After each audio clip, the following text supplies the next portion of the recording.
আজ বহু বছর পরে আপনাদের সাথে দেখা হলো, 22 বছর পরে। ভিডিও করে আপনাদের এখানে শেষ এসেছিলাম আমি 22 বছর আগে, 2005 সালে বলে না, 2004 সালে এসেছিলাম। এই কয়েকবার এসেছিলাম, তখন 4 আগে কয়েকবার এসেছিলাম।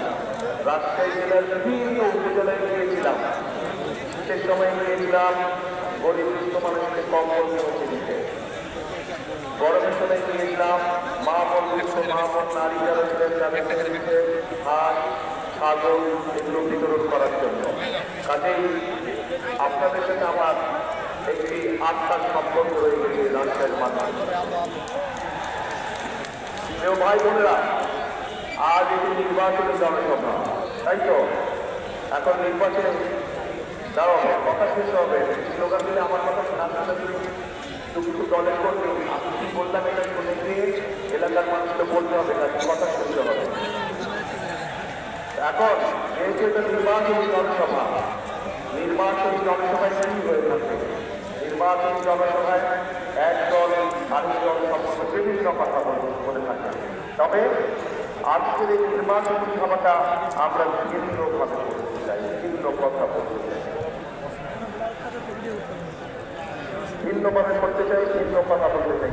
সেই কথা আপনাদের কথা আমি বলতে চাই, জনগণের কথা আমি বলতে চাই, এলাকার মানুষের কথা আমি বলতে চাই। এই কথাগুলো বললে,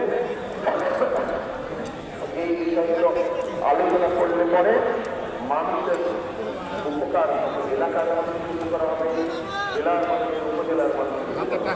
প্রিয় ভাই বোনেরা, যখনই অন্য জেলার মানুষ রাজশাহী নিয়ে কথা বলেন, তখন দুটো বিষয় তাদের প্রচেষ্টা বেশি হয়েছে। প্রথমে কোন জিনিসটা বেশি হতে বলেন তো? কোন জিনিসটা প্রথমে রাজশাহী কোনটা বোঝায়? পদ্মা নদী, পদ্মা নদী, পদ্মা। এখন কিন্তু দুঃখজনক ব্যাপার হচ্ছে যে পদ্মাই বলেন, তিস্তাই বলেন, ব্রহ্মপুত্র বলেন, নীলনদী বলেন, পানি আছে কোনো পানি নাই।